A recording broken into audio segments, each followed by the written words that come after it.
Yeah, good afternoon, students. This is Mr. Dhlamini. I'm teaching you computer practice N6. So now I will be offering you part two of the information system, which is the last part. So it's part 2 of 2 for information systems. As you will remember, part 1 was submitted already. And then under part 2, the first section that we want to focus on is data communication and networks. Here we are looking at networks, the communication, focusing on the transfer of data from one PC to another through networks. And it's also enabling communication. So we will look at the 6 basic components of data communication and networks. The first one is central processing unit, responsible for processing all transactions that are taking place within the network. This one is the one that process everything, outgoing and ingoing transactions, every activity happening.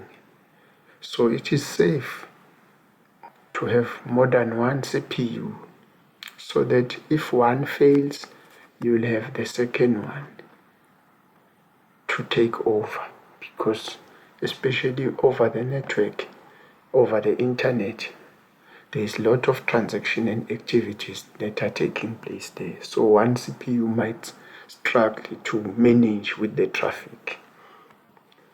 The second one, the data communications and networks will have the input and output storage. So every activity, every info that is moving in and out online, it has to be stored. So here, every network, every data communication networks will have the input and output storage. Input for incoming information or data, output for outgoing information or data. And the third one, communication canals. With the communication canals, we are looking at the modes that are available, or the mediums that are available online for connecting one computer to another. We've got wireless and the cabled connectivity. So under the wireless, that's where we use satellites. We also use the microwaves for wireless connectivity. Where else on the other side for wired, where cables are used, we use coaxial cables that are good for short distances. And we also use fiber cables. So fiber cables are good if you want to transfer a lot of information or data at a time. It has a lot of capacity. It will enable you to transfer a lot of information or data over the network within a short period of time. And the third one, we look at communication control devices.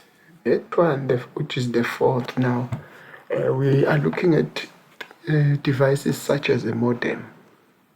A modem there will control communication between devices.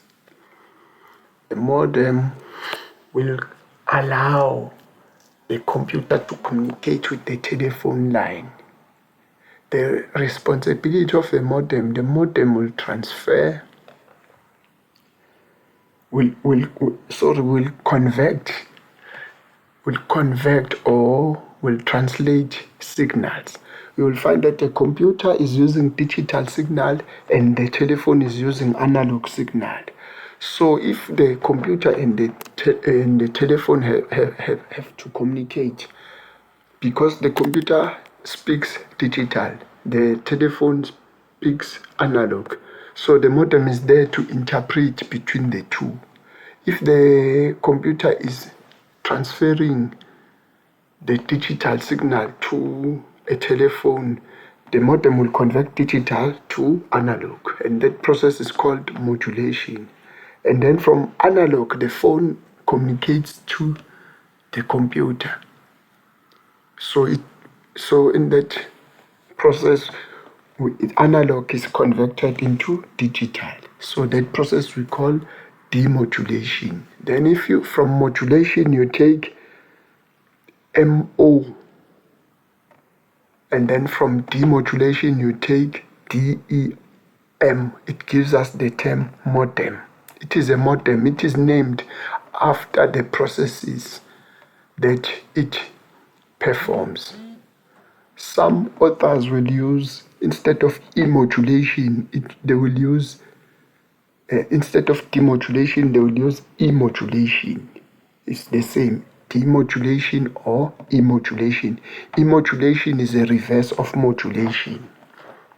So from modulation, you take MOD, and then from emodulation, you take EM. Then it gives you the word modem, which shows what are the processes that the modem performs. Then the last one is terminal devices. Terminal devices refers to any device that can be connected into a network. It can be your laptop, it can be your phone, it can be an ATM for the banks. They connect the ATM to a network so that it keeps track of what is in your account, the information, all the transaction. Also for the shops, point of sale is a terminal because it is connected into a network. Then it will keep track of all the information about the product coming in and going out. Then we move. The sixth one, which is the last one, is software. So all these hardwares, they have softwares that are supporting, that work in hand with every hardware. A hardware on its own without a software, it cannot work. So these softwares are there to support the hardware devices. Some of the softwares that are used here on the internet or on the network are softwares that are used to monitor all the processes, all the transactions that are taking place online. Some of them, they are called TP monitoring, teleprocessing monitoring. They monitor all the communications that are taking place over the network. Then we carry on.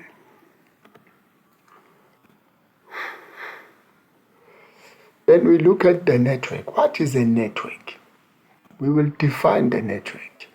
The network refers to two or more computers connected together, either wirelessly or using cables. So there are two modes of connectivity. It's wireless or cables. So then we look at the different types of software, of networks.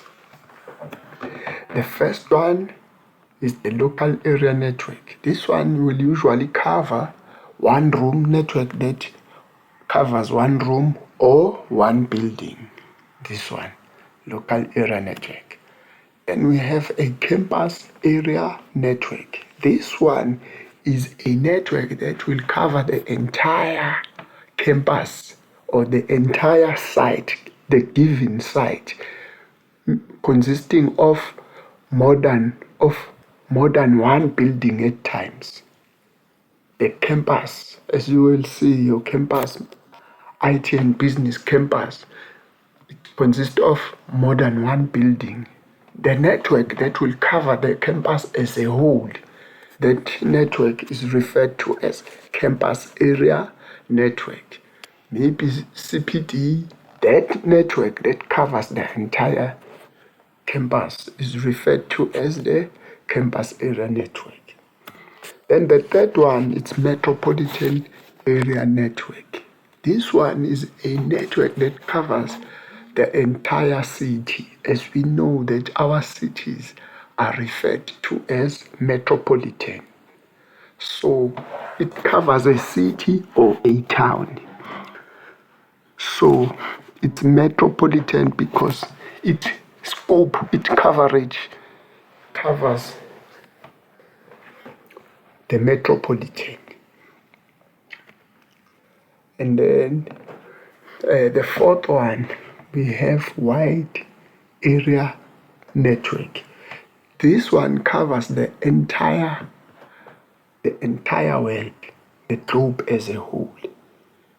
This one, a good example here is an internet. It combines, how does this one get formed? The wide area network. It combines networks from different countries, different towns around the world. Together, they give us the internet. In fact, the word internet is internetworks because it's a combination of different networks across the world. Then it's internetworks. Then we cut it short and say internet for easy readability. Okay, then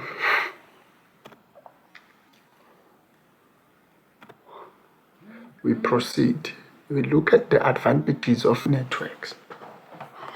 The advantages of network is that softwares can be shared over the network. That is conducive. You can share your softwares. If you are working as a team, as an institution consisting of more than one computer, sharing will help the company. And then share data. Information can be shared. Information can move from management down to the employees, or from employees to the management, from customers to the company, from company to the customers, vice versa. So sharing is very important of information or data. Then the third one, communication. You can be able to communicate with the company stakeholders through network. As you will be able to access this lesson, it is through network. You will be able to communicate like emails. You can send emails. That is another form of communication. Share information, respond, even social media, they are part of communication. That happens because of the network. Then control and security. Network is controlled and it is secure, but it is up to the users to comply with the regulations or the procedures that are set for them to ensure security. Like password, every account, every system will require your login details. That is part of the security. And then shared resources. We will share a good example like in your classroom. In your classroom, you will have an average of 30 computers. You will notice that those computers are printing to one printer. If it was not for a network, we were gonna have 30 printers, 30 computers, because there was not gonna be any sharing of resources. So for the fact that there is network, computers are able to share a printer, printing one printer, many is to one. We proceed. Then we look at network topologies. A network topology is a physical layout or arrangement of the computer network, how your network is organized, the layout, the appearance, the setup of your network. The first one being the star topology. The star, that's where computers are connected from one point, different computers. It's not only limited to 5, it can be more than 5, depending on the device here, the capabilities of this device here that is inside connecting this, as to what limit does it have in terms of devices that can connect to it. Sometimes here we can have a computer that is serving all these computers surrounding it. So if you look at it, it gives us a structure similar to a star. Then the next one is token ring topology. With this one, we find computer connecting to another computer. Computer, we assume this is A connecting directly to computer B, directly to C, directly to D, directly to E. And then E joins to A. So it's a ring, it's a cycle. There is no start and there is no end. It's connected like a ring, like a token. So the connection here is good. The only disadvantage here, if one computer dies here, because you'll find that information is transferred to using one direction.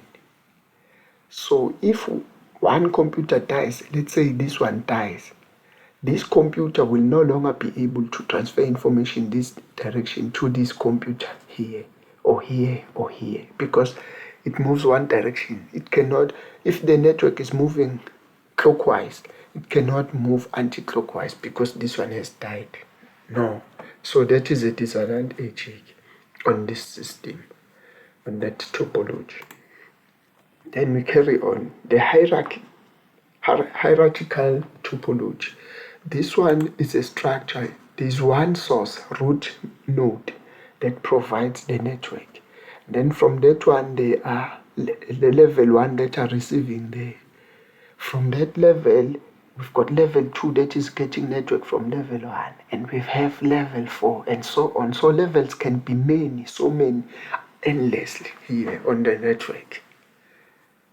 And also to look here, this can be a computer to a computer, another computer here. Or sometimes this can represent buildings. This is a building where the network comes from, providing network to this other building, 2 buildings. Then this building provide network to that building and that building.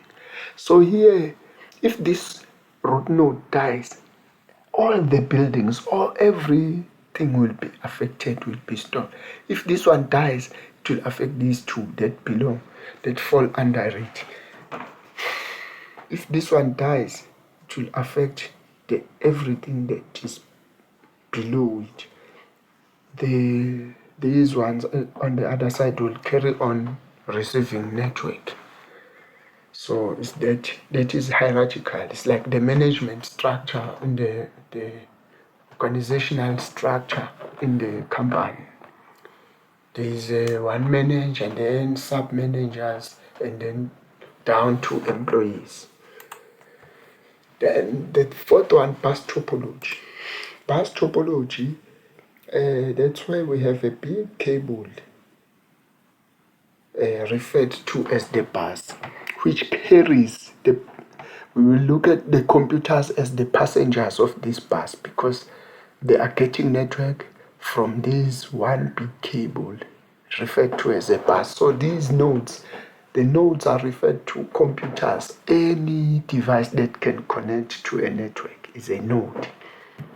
So there must be some stopper. We call them terminators. A stopper to block any disruptions to the network supply.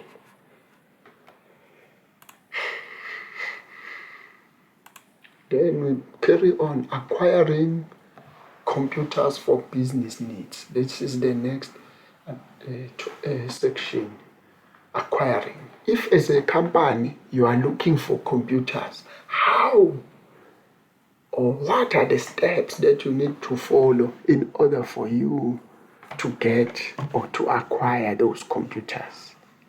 These must be in a sequence all the time. Make sure that you follow this sequence. Wrong sequence, you lose marks, which means the process was not followed correctly.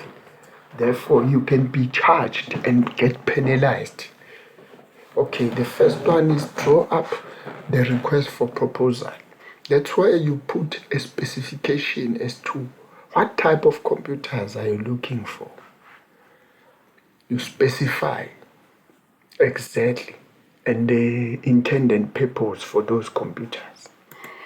Then the second one, you send your specification out there to the possible suppliers.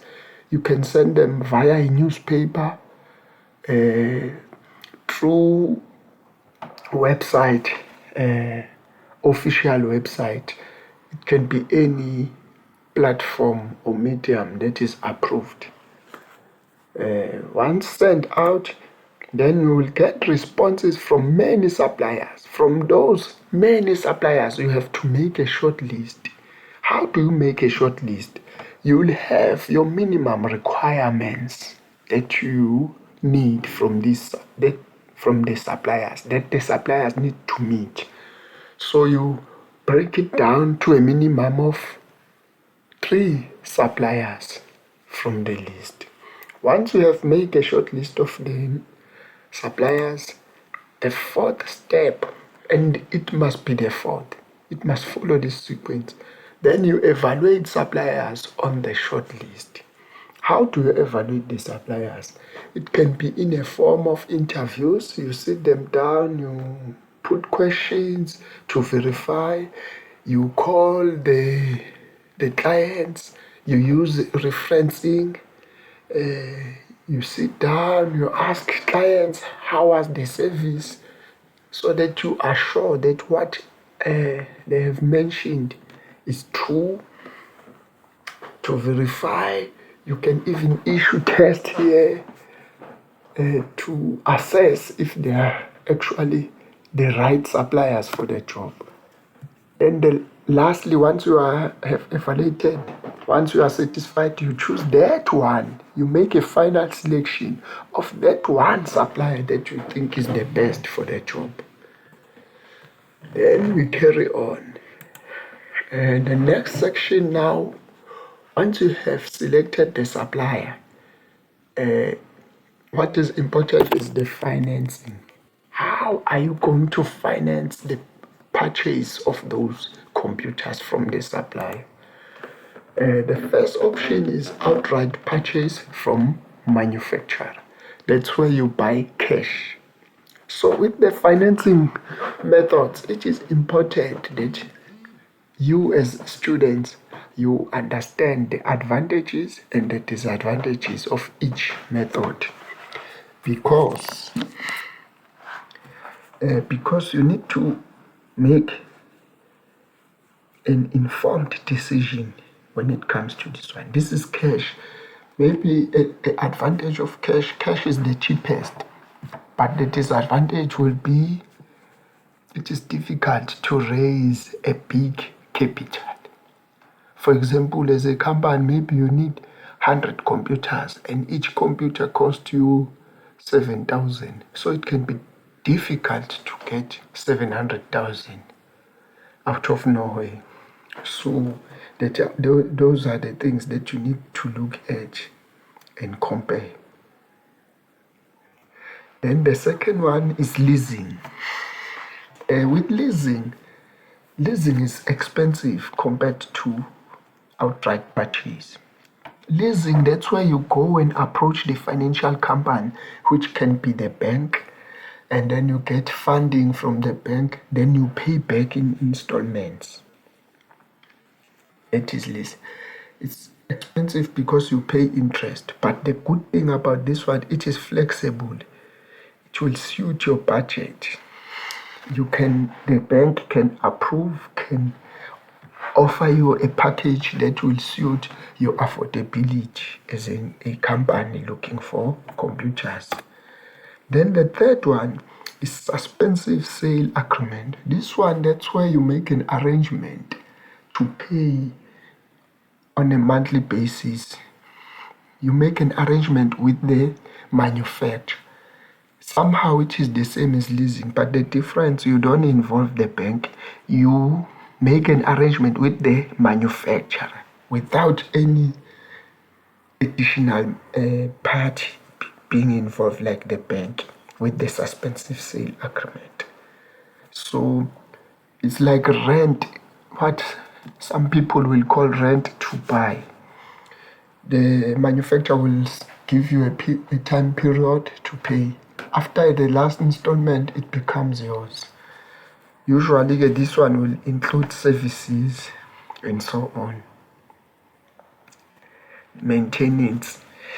Then the last one is rental. Rental is the most expensive one because with rental there is no change of ownership.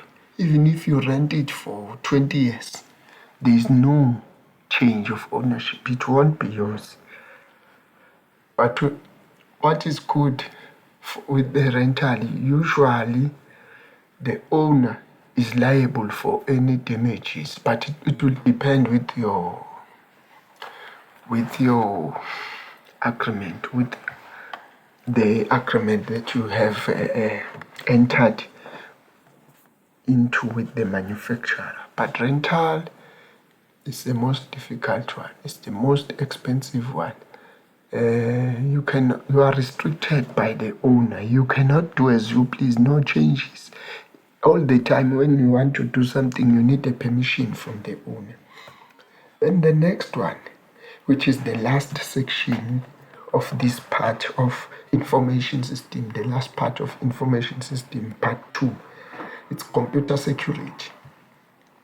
Once you have purchased these computers, it is important to make sure that they are safe, they are secure, these computers. You cannot be spending money, then the next day you lose it all.